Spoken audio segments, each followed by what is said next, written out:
الحمد لله نحمده ونستعينه ونستغفره ونعوذ بالله من شرور أنفسنا ومن سيئات أعمالنا من يهده الله فلا مضل له ومن يضلل فلا هادي له وأشهد أن لا إله إلا الله وحده لا شريك له وأشهد أن محمدا عبده ورسوله صلى الله عليه وعلى آله وصحبه وسلم تسليما كثيرا يا الذين آمنوا اتقوا الله حق تقاته ولا تموتن إلا وأنتم مسلمون يا أيها الناس اتقوا ربكم الذي خلقكم من نفس واحدة وخلق منها زوجها وبث منهما رجالا كثيرا ونساء واتقوا الله الذي تساءلون به والأرحام إن الله كان عليكم رقيبا يا أيها الذين آمنوا اتقوا الله وقولوا قولا سديدا يصلح لكم أعمالكم ويغفر لكم ذنوبكم ومن يطع الله ورسوله فقد فاز فوزا عظيما أما بعد فإن أصدق الحديث كتاب الله وخير الهدى هدى محمد صلى الله عليه وعلى آله وصحبه وسلم وشر الأمور محدثاتها فإن كل محدثة بدعة وكل بدعة ضلالة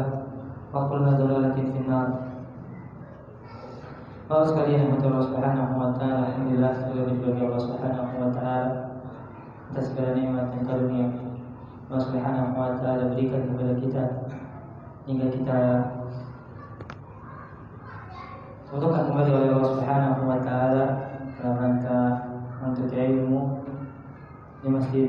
Semoga Allah Subhanahu wa taala berkahi ini, dan saya juga berdoa kepada Allah agar Allah Subhanahu wa taala memberikan kepada kita ilmu yang bermanfaat dan juga kita bisa mengamalkan apa yang telah kita ketahui dari ilmu yang kita pelajari.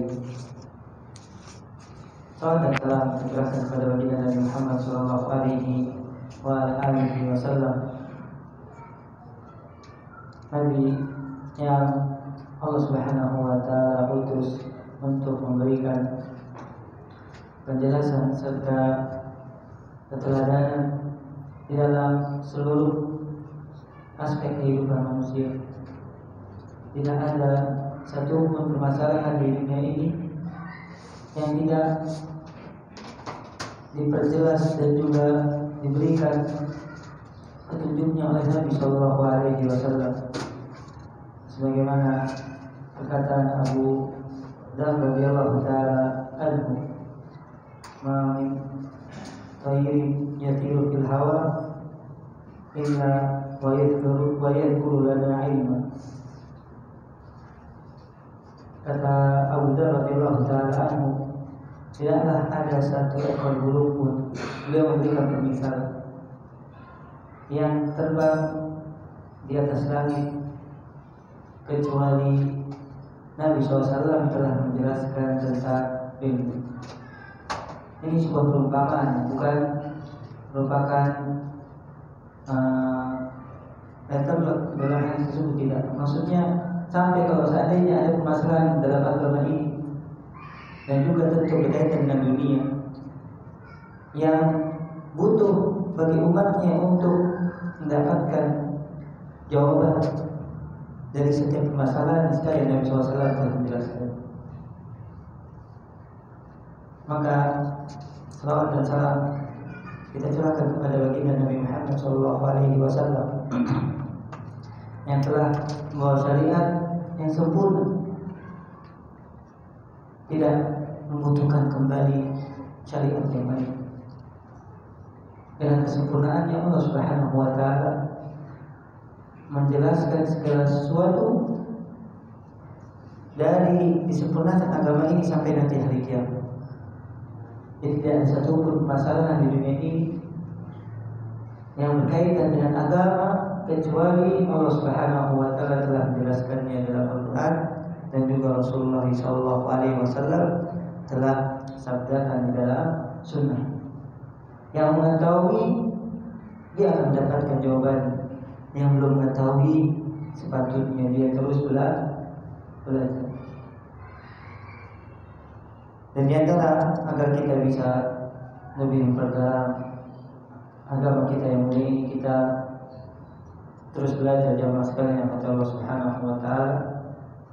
Kita terus berusaha untuk memperdalam perkara agama kita hingga Allah Subhanahu wa taala menjadikan kita salah satu dari orang-orang yang diharapkan kebaikannya, sebagaimana Nabi Shallallahu Alaihi Wasallam bersabda, "Man yuridillahu bihi khairan yufaqihu fiddin."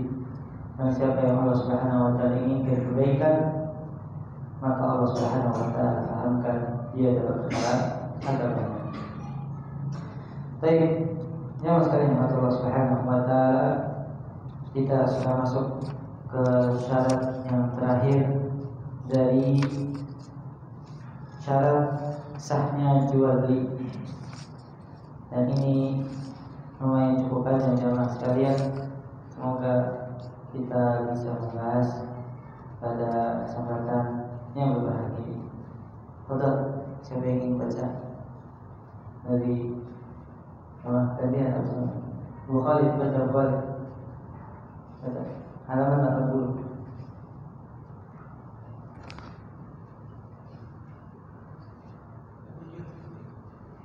Iya, itu.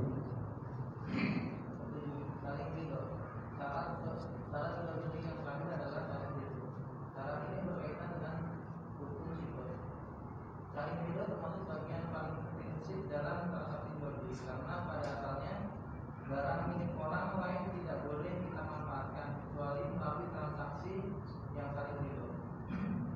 Allah berfirman, hai orang-orang yang beriman, janganlah kamu saling memakan harta sesamamu dengan jalan yang batil, kecuali dengan jalan perniagaan yang berlaku dengan suka sama suka di antara kamu. Surat An-Nisa. Dalam hadis dari Abu Sa'id Al-Khudri radhiyallahu anhu, Nabi SAW bersabda, jual beli harus dilakukan saling ridho. Rukun ridho artinya unsur ridho dalam transaksi. Para ulama menyebutkan seseorang bisa disebut ridho ketika memenuhi dua unsur. Satu, al-ya, tidak ada paksaan. Sebagaimana dinyatakan dalam kaidah, unsur paksaan menunjukkan ridho. Dua, ilmu, pemahaman dalam transaksi. Maksudnya menyadari konsekuensi akad yang dia lakukan. Ketika seseorang melakukan akad dan dia tidak sadar dengan konsekuensi akad yang dia kerjakan, bisa jadi dia belum ridho. Lanjut semakin sempurna ilmu. Semakin sempurna ilmu, semakin ridho. Salah satu di antara unsur ridho adalah ilmu, pemahaman dalam transaksi. Semakin sempurna pengetahuan seseorang terhadap akad dan objek akad yang dilakukan, dia akan semakin ridho. Ketika kita membeli jajan atau air mineral dengan harga di bawah 10.000, kita butuh waktu sangat singkat, hanya dalam hitungan menit. Lain halnya kita jual beli tanah, kita butuh waktu yang lama, bahkan bisa berbulan-bulan. Demikian pula ketika kita melakukan akad jual beli mobil, kita butuh waktu yang lebih lama dibandingkan jual beli gorengan. Mengapa demikian? Karena semakin besar nilai objek, kita membutuhkan pertimbangan yang lebih banyak, sehingga kita butuh lebih banyak berpikir dan merenung untuk menimbang untung ruginya. Karena itulah, semakin terbuka dalam melakukan akad, maka hasil jual belinya semakin dekat. Nah, yang ketujuh dari syarat sah jual beli adalah saling ridho. Dan ini syarat yang sangat mutlak yang harus dimiliki oleh kedua orang yang ingin melakukan transaksi, adalah keridhaan. Ada salah satu risalah ya, Alhamdulillah, dan belum sempat membelinya, khusus dibahas tentang masalah ridho di risalah tesis masalah seorang syekh di Mesir tentang masalah ridho. Itu risalah tesis disertasi ya, doktorat, yang judulnya Ar-Ridho wa Atharuhu fil Muamalat wal Dasar. Ridho dan pengaruhnya di dalam sebuah transaksi. Dan beliau membahas banyak sekali bab, ternyata diperinci benar-benar rincian yang sangat bagus, masya Allah. Masalah seorang syekh, semoga Allah Subhanahu wa Ta'ala membalas dengan kebaikan yang banyak atas tulisan risalah beliau. Saling ridho termasuk bagian paling prinsip dalam transaksi jual beli, karena Allah langsung menjelaskan secara nas di dalam ayat yang sering kita ulang. Ya ayyuhalladzina amanu la ta'kulu amwalakum bainakum bil batili illa an takuna tijaratan an taradin minkum. Wahai orang yang beriman, jangan kamu saling memakan harta sesamamu dengan jalan yang batil, dengan jalan yang salah, kecuali dengan jalan perniagaan yang berlaku dengan keridhaan di antara kalian. Jadi nas jelas sekali antara diriku, kalian melakukannya dengan saling ridho. Dalam surat An-Nisa ayat ke-29. Itu juga dalam hadis yang diriwayatkan oleh Ibnu Majah dan hadisnya disahihkan oleh Syekh Shu'aib Al-Arnaud rahimahullah taala. Beliau mengatakan bahwasanya Nabi sallallahu alaihi wasallam bersabda, innamal bai'u an taradin, jual beli itu dilakukan harus saling ridho, tidak ada paksaan di antara kedua belah pihak. Kalau salah satu ada keterpaksaan di dalam transaksi, maka transaksinya tidak sah. Adapun rukun ridho, artinya unsur ridho dalam transaksi, itu para ulama menyebutkan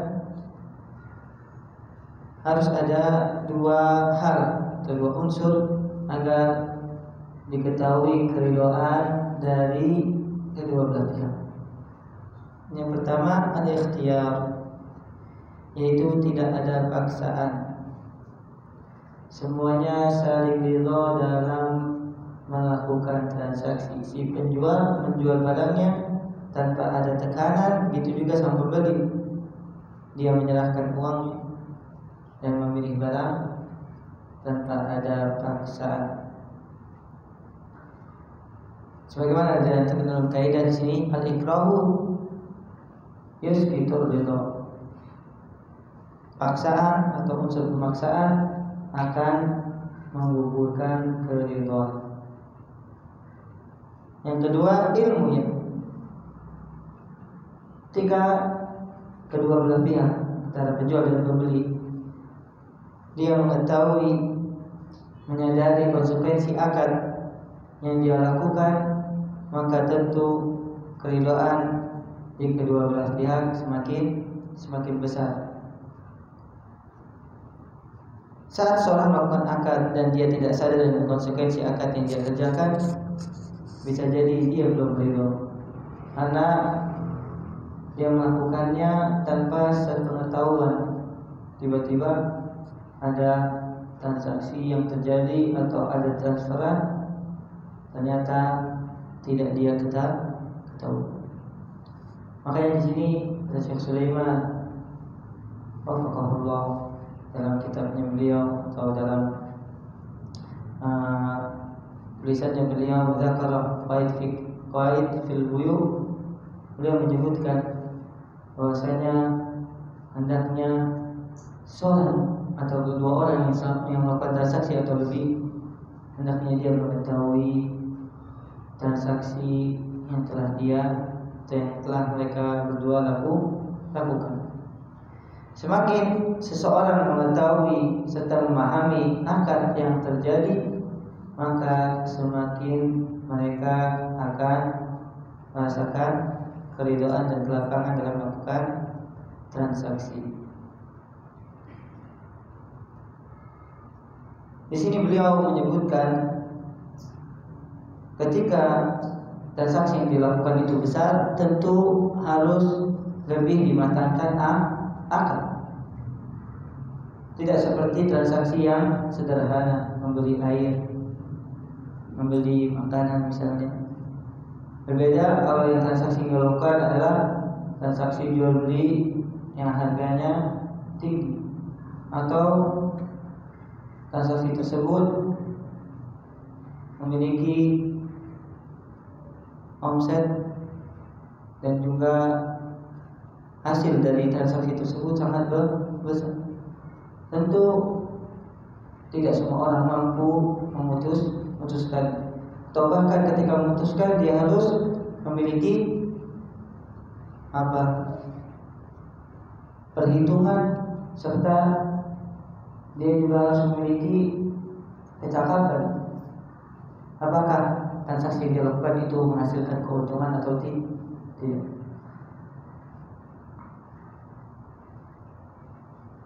Beliau memberikan contoh seperti seorang membeli tanah ya.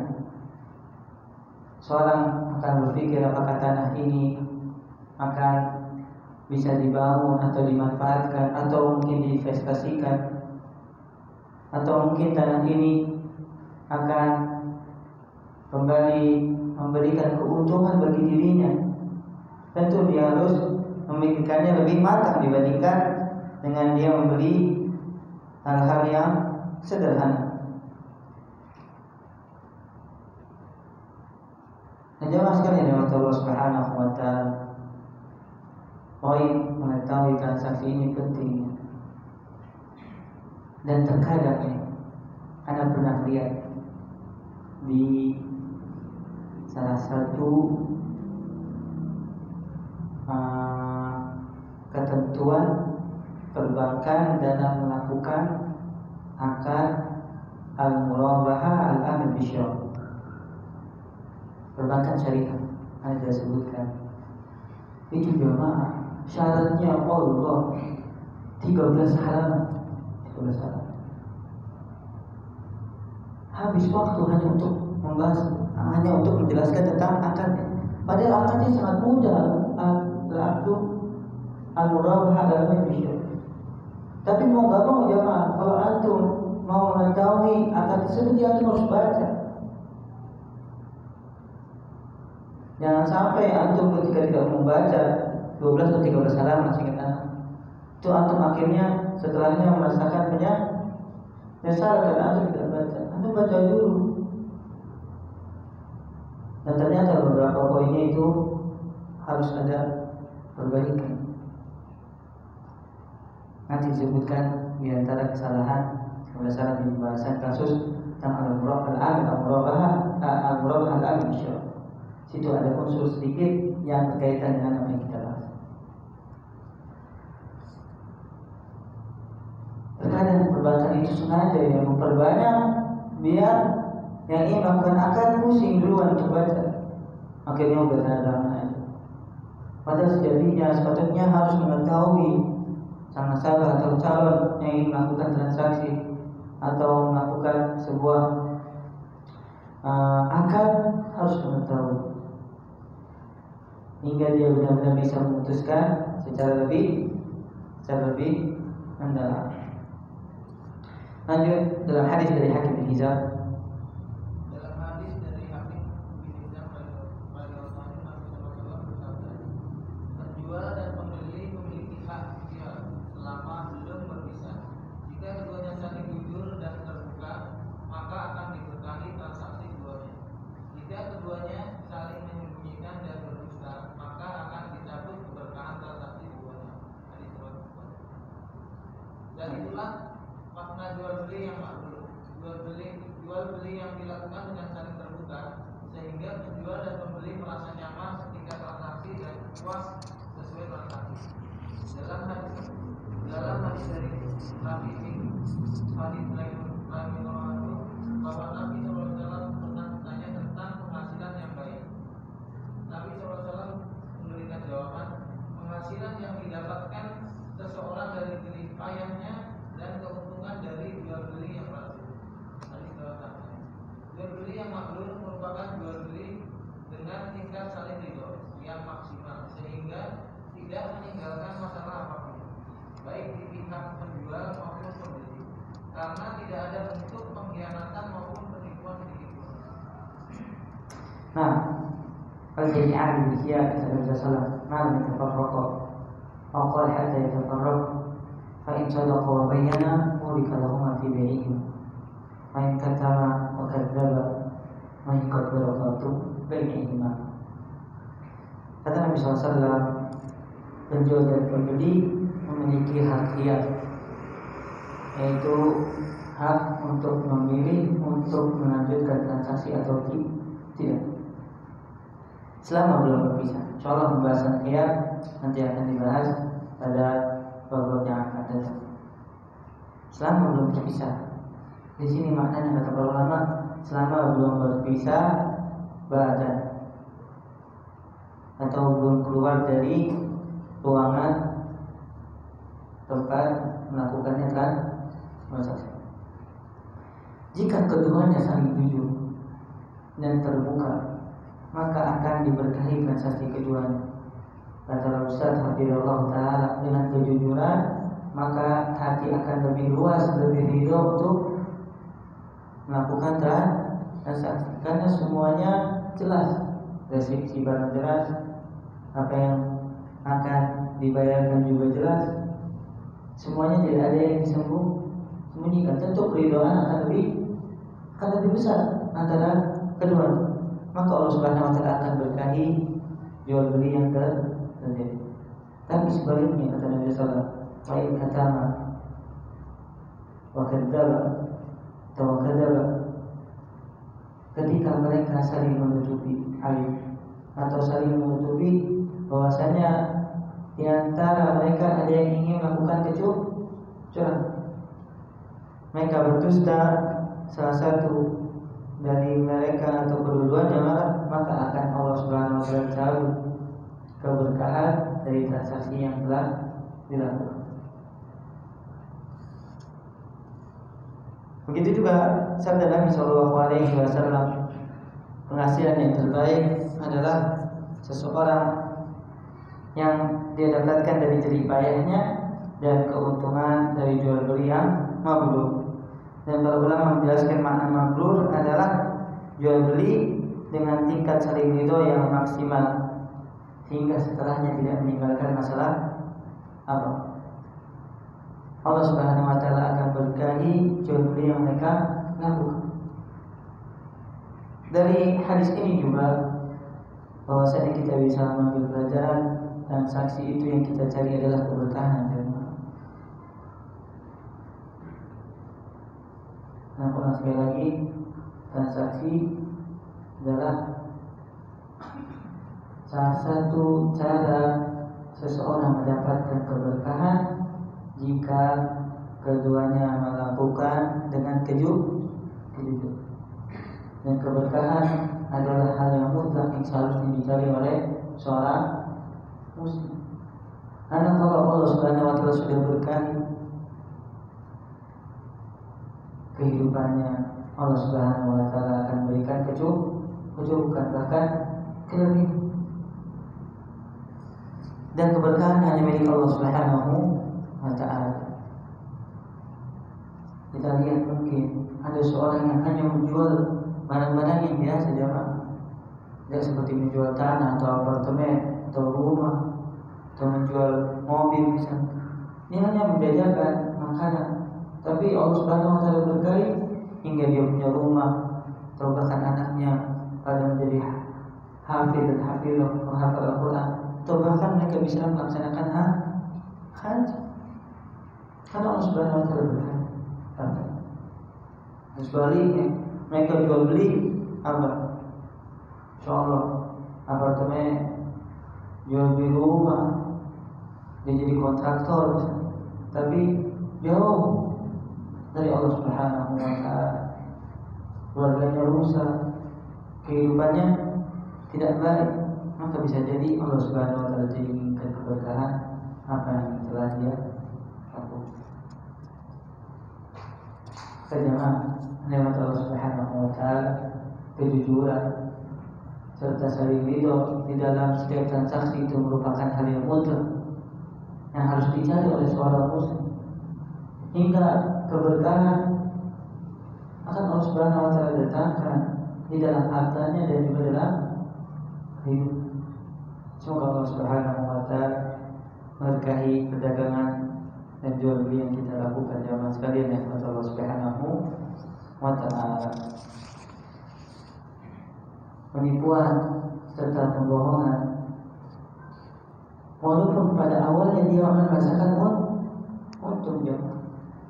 Oh, berhasil Anda menipu fulan, alhamdulillah Anda bisa menghiburi fulan. bertuliskan kepada fulan, dia ubah angka kilometernya yang harusnya 300.000 misalnya, dia masukin ke bengkel, kemudian dirubah menjadi 150.000 misalnya. Ketika ingin menjual mobil, tentu itu penipuan. Atau mobilnya dicat dengan cat yang masya Allah, padahal dalamnya mesinnya sudah rusak. Atau tidak dikasih tahu kalau seandainya mobil ini bekas terendam banjir. Memang pada asalnya atau pada awalnya dia mendapatkan tapi ketahuilah jemaah, harta yang didapatkan Allah Subhanahu wa taala tidak akan berkah. Muhibat dalam bahasa Arab mahfud itu artinya benar-benar habis, benar-benar ludes. Mahfud itu artinya benar-benar ludes, benar-benar jauh dari Allah Subhanahu wa taala. Kalau bahasa kita sampai ke akal-akal.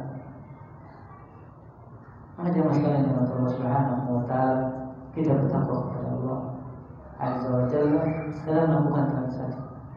Semoga dengan kita jujur, dengan kita berlapang dada dalam transaksi, Allah Subhanahu wa taala akan berikan keberkahan dalam transaksi kita. Nah, lanjut. Antara dipaksa dan terpaksa. Ada dua istilah jual beli karena paksaan. Satu, jual beli dipaksa dari al-umrah. Misalnya si A memiliki lahan yang ingin dibeli si B untuk perluasan rumahnya. Sebenarnya si A sama sekali tidak ada keinginan untuk menjual lahan itu, namun si B terus memaksa dan bahkan memberikan ancaman. Akhirnya dengan terpaksa si A menjual lahannya. Para ulama menegaskan bahwa jual beli tidak sah karena syarat saling ridho tidak terpenuhi. Dalam Al-Rabbul Mubi Bimbingan Bali disebutkan 7 persyaratan jual beli, diantaranya disyaratkan saling ridho antara kedua belah pihak sehingga tidak sah jual beli dari orang yang dipaksa tanpa alasan yang benar. Berdasarkan sabda Nabi Sallallahu Alaihi Wasallam, jual beli itu harus saling ridho. Riwayat Ibnu Hibban. Kecuali jika paksaan itu dilakukan dengan alasan yang benar, seperti untuk kemaslahatan umum. Misalnya, pemerintah hendak melakukan pelebaran jalan sehingga harus membebaskan tanah milik warga. Jika ada sebagian yang tidak rela tanahnya dibeli pemerintah, dia boleh dipaksa. Dalam fikih sunnah Sayyid Sabiq menuliskan, jika ada orang dipaksa untuk menjual barangnya dengan alasan yang benar, jual belinya sah. Seperti orang yang dipaksa untuk menjual rumahnya guna perluasan jalan atau masjid atau kuburan. Seseorang boleh dipaksa untuk menjual barangnya guna kepentingan umum berdasarkan kaidah maslahat umum lebih dikedepankan dibandingkan maslahat khusus.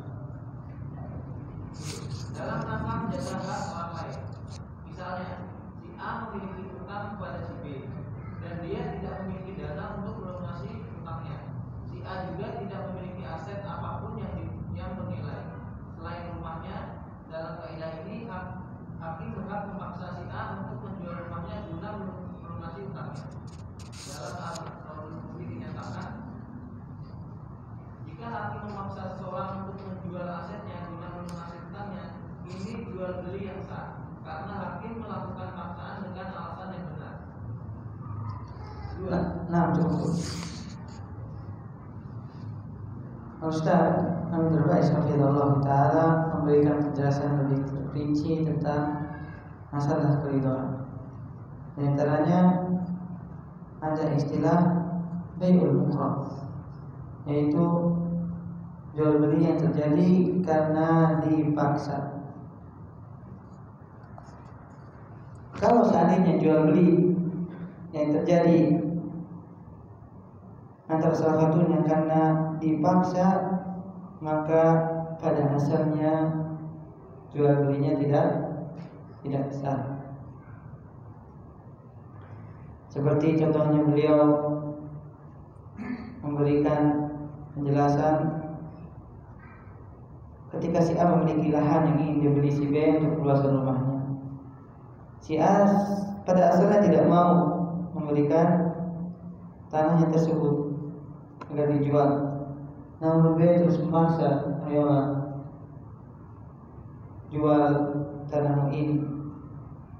Dia terus mengatakan sampai ke tingkat ancaman, kalau ente tidak mau menjual, maka misalnya saya akan robohkan rumah atau saya akan datangkan preman misal untuk si A ini akan menjualkan tanah.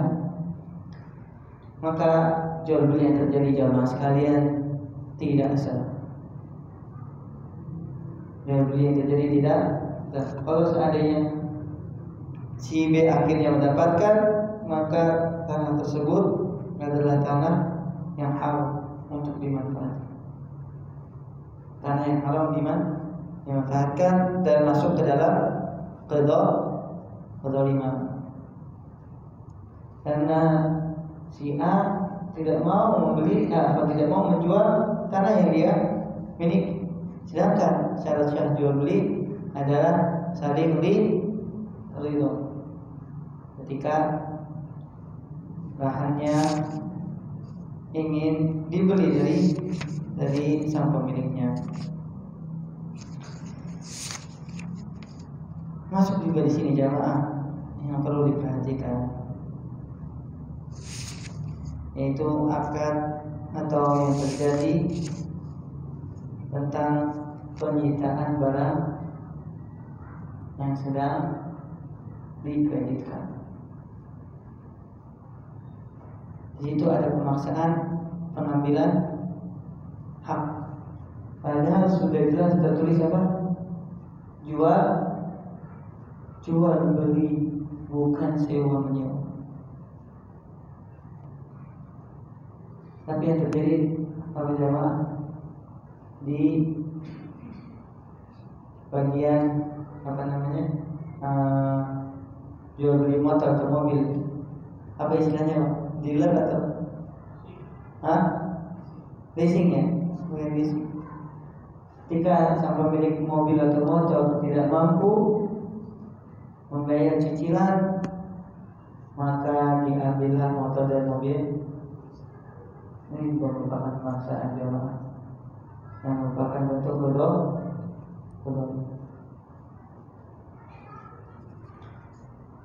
Akan tapi kata Ustaz Hafizullah Ta'ala, ada dua keadaan pemaksaan itu diperbolehkan, dan kedua-duanya bukan antar warga, tapi yang melakukannya adalah pemerintah atau hakim yang memutuskan untuk mengambil atau membeli atau diputuskan untuk dijual, agar orang-orang bisa memanfaatkan, bukan kepentingan pribadi. Seperti pemerintah hendak melakukan pelebaran jalan, dan itu maslahatnya untuk umum. Maka ketika ada yang tidak ridho dari penduduk, itu tetap terjadi transaksinya. Karena apa yang dilakukan oleh pemerintah itu tentu untuk kemaslahatan siapa? Orang banyak. Segala yang pernah Anda saksikan di Jalan Cipendawa itu sebelum dilebarkan, ada dua petak tanah itu sampai sulit dinegosiasi kan? Tidak mau dijual. Pada asalnya kalau pemerintah memaksa, tidak apa-apa terjadi transaksi, karena itu untuk masalah apa? Masalah orang banyak. Maka diperbolehkan bagi sang hakim atau pemerintah untuk melaksanakan jual beli walaupun si pemilik barang tersebut atau tanah tersebut tidak ingin menjual apa yang dia miliki. Karena maslahat umum sebagaimana dalam kaidah lebih dikedepankan dibandingkan maslahat khusus. Kemudian yang kedua dalam rangka menjaga hak orang lain. Misal si A memiliki utang kepada si B dan dia tidak memiliki dana untuk melunasi hutangnya. Si A tidak memiliki aset apapun yang bernilai selain rumahnya, maka dalam keadaan ini pemerintah, sekali lagi diberikan garis bawah, hakim atau pemerintah yang memaksa si A untuk menjual aset yang dia miliki agar melunasi hutangnya kepada si B. Bisa dipahami jemaah sekalian tentang masalah jual beli dipaksa. Betul. Selanjutnya yang kedua jual beli terpaksa. Jual beli terpaksa. Al-mundur artinya orang yang terdesak karena kondisi, seperti butuh uang cepat untuk biaya pengobatan, atau sangat membutuhkan barang tertentu sementara ketersediaan sangat terbatas. Dalam kondisi semacam ini, terkadang mereka butuh untuk transaksi, namun lawan transaksinya bisa menjual, bisa juga pembeli, terkadang memanfaatkan dengan mengambil untung yang lebih sehingga transaksi dilakukan secara normal. Bentuk terpaksa dalam transaksi jual beli ada dua. A. Yang terpaksa pihak membeli. Si A sangat butuh gas untuk masak dan barang itu hanya ada di tempat si B. Namun si B hanya mau menjual dengan harga yang sangat mahal. Bolehkah jual beli semacam ini? Terdapat hadis yang menyatakan larangan jual beli untuk dari Ali bin Abi Thalib radhiyallahu anhu. Nabi SAW melarang jual beli untuk hadis riwayat Abu. Dan para ulama menegaskan jual beli semacam ini tidak boleh. Dalam Asy-Syiah Ibnu Abidin dinyatakan jual beli mudhar adalah transaksi yang batal. Bentuknya seseorang butuh makanan atau minuman atau pakaian atau benda lainnya, namun penjual tidak mau melepaskan barangnya kecuali dengan harga yang mahal. Karena itu, jika ada orang yang menjual barang yang sangat dibutuhkan orang lain, dia harus menjualnya dengan harga normal. Syekhul Islam menyatakan al-mudhar adalah orang yang tidak bisa mencukupi kebutuhannya kecuali dengan bertransaksi dengan orang lain. Maka selayaknya bagi orang yang menjual barang itu agar hanya mengambil keuntungan sesuai keuntungan normal, sebagaimana ketika dia menjualnya kepada orang yang tidak terdesak. B. Yang terpaksa tidak menjual. Si B butuh uang untuk melunasi utang, sementara aset satu-satunya yang bisa dia jual untuk menutupi utang hanya rumahnya. Sebenarnya dia tidak ingin menjual rumah itu, namun terpaksa dia jual dengan harga yang relatif murah karena butuh uang segera.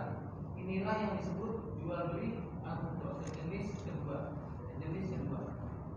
Pendapat yang lebih kuat, jual beli semacam ini hukumnya sah karena dilakukan saling ridho.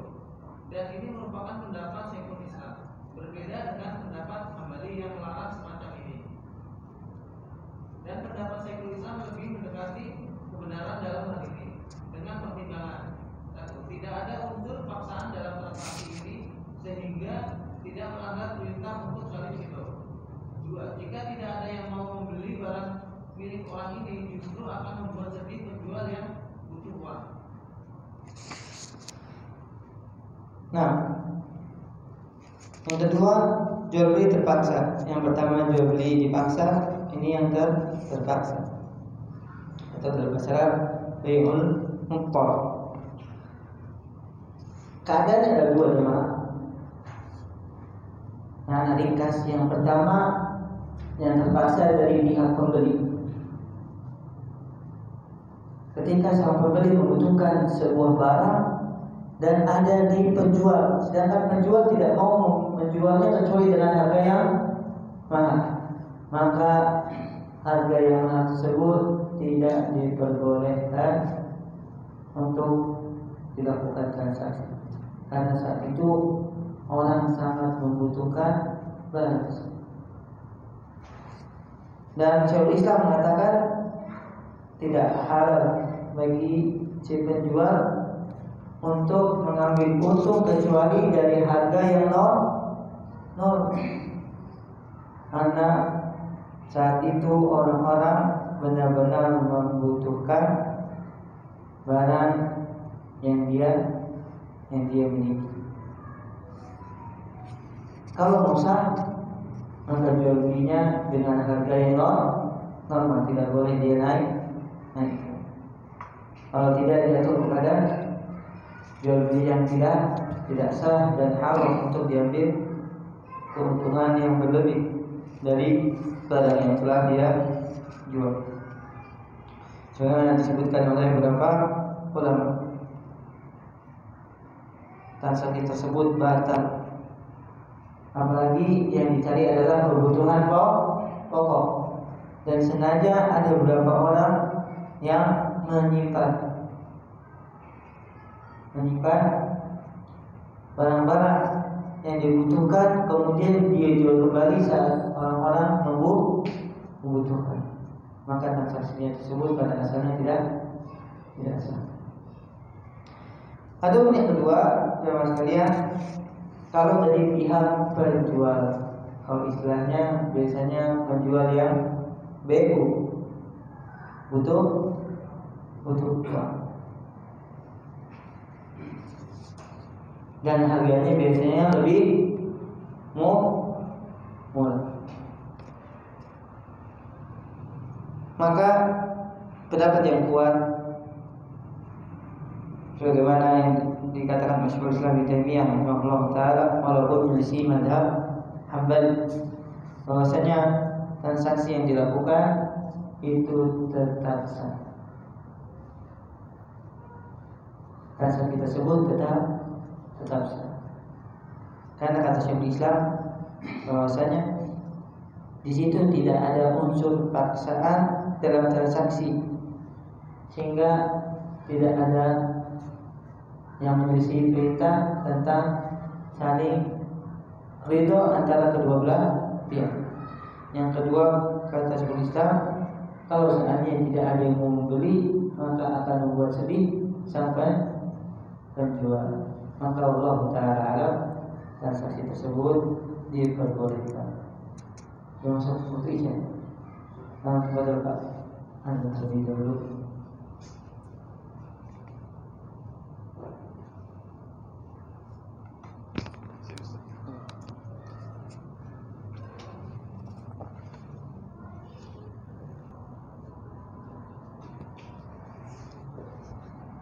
Alhamdulillahirrahmanirrahim. Alhamdulillah, sallallahu alaihi wasallam, Nabi Muhammad wa alihi wa sahbihi wa tabi'ihim bi ihsan ila yaumil qiyamah. Sebelum Anda masuk ke dalam kasus yang selanjutnya disebutkan dalam halaman 89,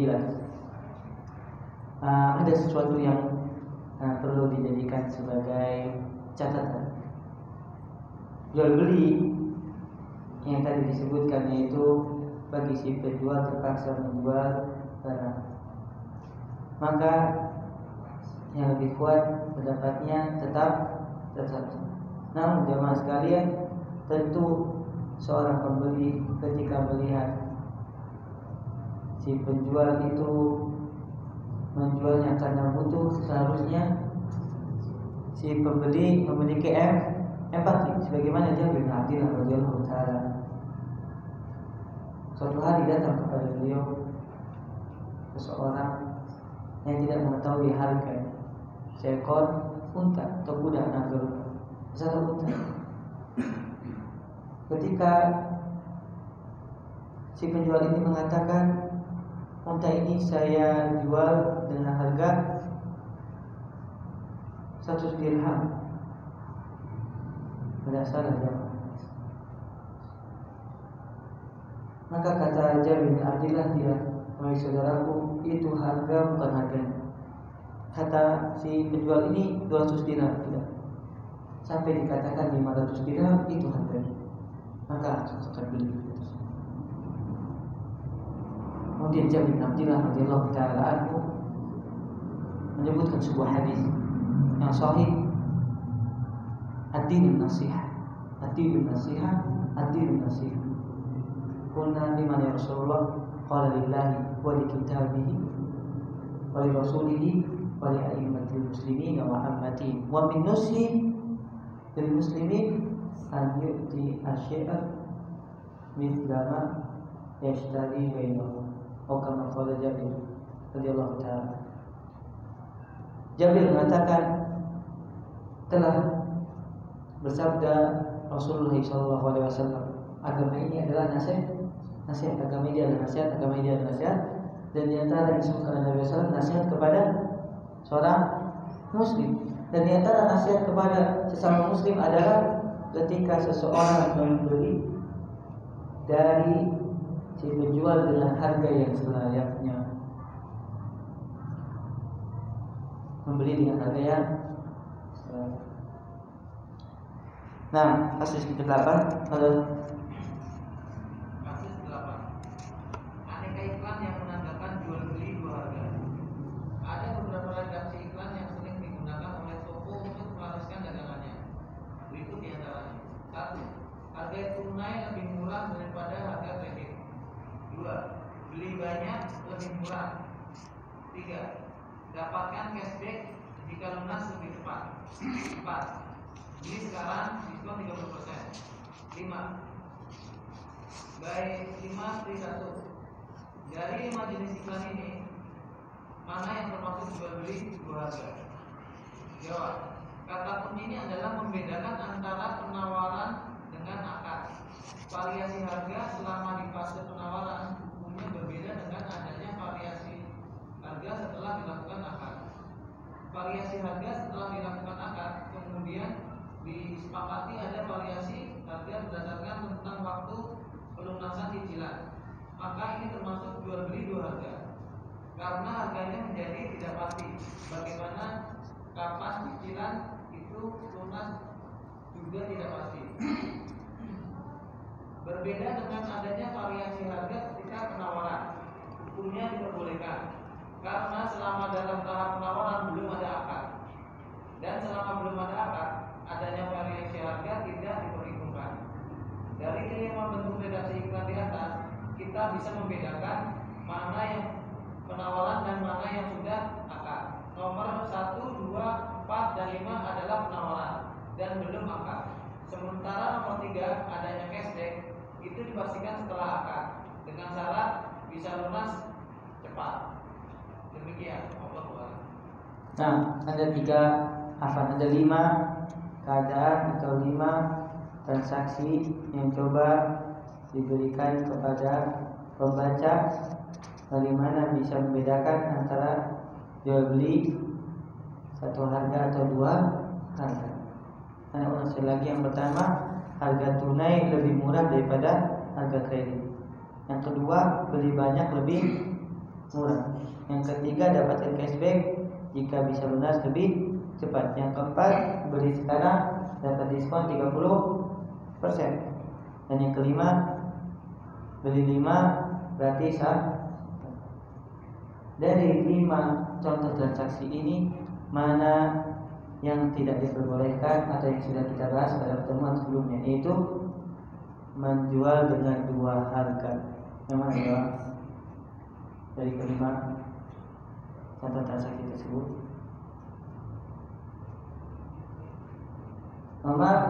hanya nomor 3 saja, sebagaimana yang sudah pernah kita bahas.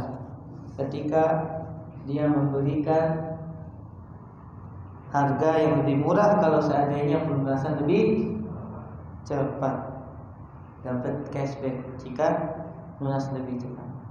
Maka di sini ada dua harga yang tidak bisa dipastikan kecuali setelah jadi bisa jadi dia mendapatkan rezeki, dia bisa lebih lunas dan harganya lebih murah, lunas lebih cepat, atau sebaliknya, ternyata dia tidak mendapatkan rezeki dan harganya tentu lebih mahal karena cicilannya dengan cicilan yang sudah disepakati tanpa ada percepatan. Adapun yang lain itu semua dalam rangka penawaran iklan.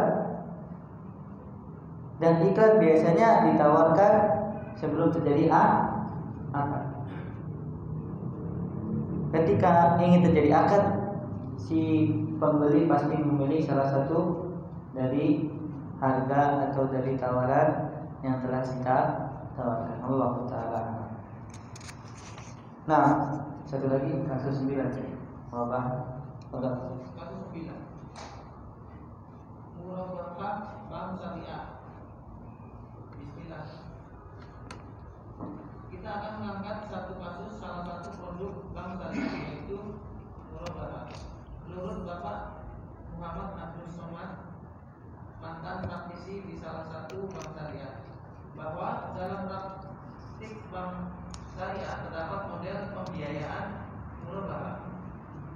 Kalau nasabah yang butuh untuk membeli rumah datang kepada sebuah bank, lalu menyatakan keinginannya untuk membeli sebuah rumah yang dijual developer dengan harga 100 juta. Setelah melalui proses analisis dan survei, perwakilan bank tersebut menulis akad jual beli di antara bank dengan nasabah. Kemudian setelah melalui perhitungan tertentu, perwakilan bank ini mengatakan, saya jual kepadamu rumah tersebut dengan harga 150 juta untuk jangka waktu pelunasan 5 tahun. Kemudian perwakilan bank tersebut akan memberikan kepada nasabah sejumlah uang seharga rumah dengan mengatakan, silakan beli sendiri rumah yang Anda inginkan ke developer A. Sementara perwakilan bank tersebut tetap di kantornya, tidak pergi ke developer. Pada praktik murabahah model pertama di atas terdapat 2 kesalahan yang dilakukan. Pertama, akad jual beli murabahah dilakukan antara pihak bank syariah dan nasabah, padahal rumah yang dipesan sama sekali belum dimiliki bank. Bila hal ini yang terjadi, maka akad murabahahnya tidak sah dan hukum jual belinya terlarang, karena bank menjual barang yang belum dia miliki. Berdasarkan hadis dari Hakim bin Hizam radhiyallahu anhu, beliau bertanya kepada Nabi SAW, wahai Rasulullah SAW, seseorang datang padaku untuk membeli suatu barang. Kebetulan barang tersebut sedang tidak kumiliki. Apakah boleh aku menjualnya kemudian aku membeli barang yang diinginkan dari pasar? Kemudian Nabi SAW menjawab, jangan engkau jual barang yang belum engkau miliki. Hadis riwayat Tirmidzi. Dalam kasus jual beli rumah di atas, pihak lembaga keuangan syariah belum memiliki rumah tersebut, sementara bank telah menjualnya kepada nasabah. Praktik semacam ini dilarang karena termasuk menjual barang yang belum dimiliki bank. Nah, masih yang kedua. Kesalahan yang kedua. Nomor 93. Iya. Kedua objek Islam. Objek yang diserahkan bank syariah kepada nasabah adalah uang dan bukan rumah. Bank memberikan sejumlah uang kepada nasabah untuk membeli rumah tersebut, sehingga hakikat transaksinya adalah utang piutang dan bukan jual beli. Dan dalam akad utang piutang tidak boleh ada margin atau keuntungan, karena keuntungan dari transaksi utang adalah riba. Sementara bank pasti akan mengambil margin dari transaksi ini. Bank memberikan uang tunai senilai 100 juta rupiah dan akan menerima sebanyak 150 juta rupiah setelah 5 tahun. Kesimpulannya, yang benar transaksi ini bukan termasuk jual beli, namun yang lebih tepat adalah transaksi utang yang menghasilkan keuntungan. Walhasil, bank belum memenuhi keuntungan dalam ketentuan dalam melakukan akad murabahah yang sesuai syariat. Nah, perhatikan jemaah sekalian, kata Allah Subhanahu wa taala, kalau seandainya transaksi yang dilakukan atau akad murabahah amin bisyarah sebagaimana dijelaskan oleh salah seorang praktisi ya, maka ada 2 kesalahan. Yang pertama, dia menjual barang yang bukan miliknya, dan yang kedua, dia melakukan transaksi di riba. Karena sejatinya bukan jual beli yang terjadi adalah hutang piutang yang menghasilkan keuntungan. Dan kita tahu di antara bentuk riba adalah hutang piutang yang mendapatkan atau yang menghasilkan keuntungan dari yang berhutang kepadanya. Insyaallah bisa difahami ya. Al-murabahah al-musyarah. Jadi si bank ini belum memiliki barang, tunggu nasabah datang, jadi ingin apa? ingin rumah, ingin mobil, dia tentukan spesifikasinya segala macam, ternyata bank malah memberikan uang dan uangnya diserahkan kepada pihak ketiga dari developer misalnya. Maka statusnya sama dengan jual beli leasing di bank konvensional. Tapi bagaimana solusi agar tidak terkena dua hal tadi? Yang pertama, seharusnya bank diperbolehkan memiliki aset. Yang sampai sekarang Allah Ta'ala alam katanya belum diperbolehkan. Namun mungkin di beberapa bank syariah katanya sudah ada yang diperbolehkan.